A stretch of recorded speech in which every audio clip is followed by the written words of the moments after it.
Last question from me, and then we have 10 minutes. Deep sleep. I didn't forget. Okay.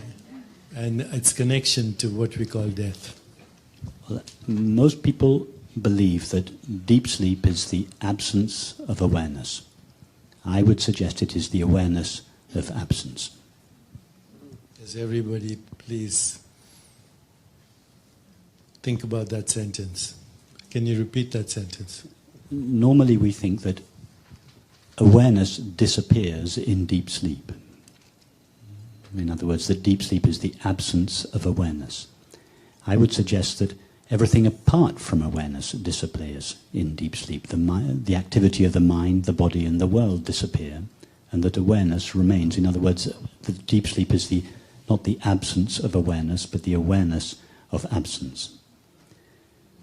And if it were not for the presence of awareness in deep sleep, we would not have the experience, I slept well.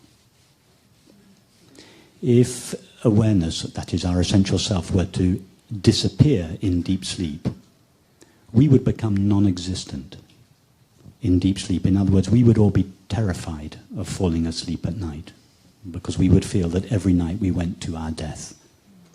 Is anyone here terrified of sleeping deeply? Do we not all look forward to deep sleep?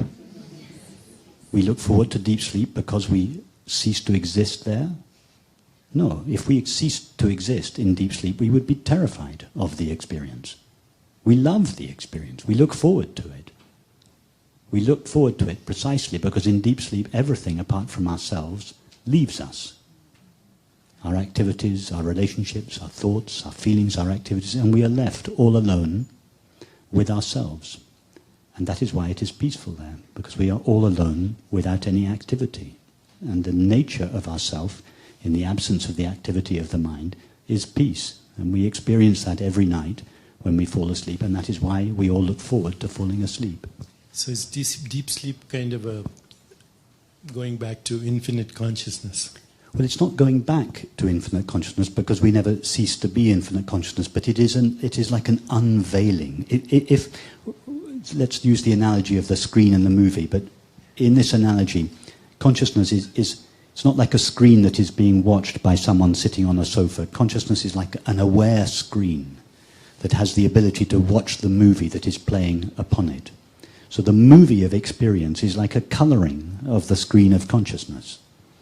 Consciousness never goes anywhere. We never go anywhere. We, consciousness, have never gone anywhere in our lives. Experience is a colouring or an activity of ourselves. In deep sleep, that colouring or activity ceases and it leaves pure consciousness all alone where it always is. But that place where consciousness always is not a place in space or a moment in time. Time only comes into existence with thought.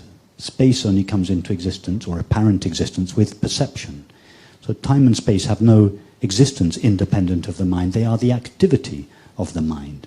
That is why deep sleep always seems to take a fraction of a second, because in our experience, in consciousness's experience, there is no time or space.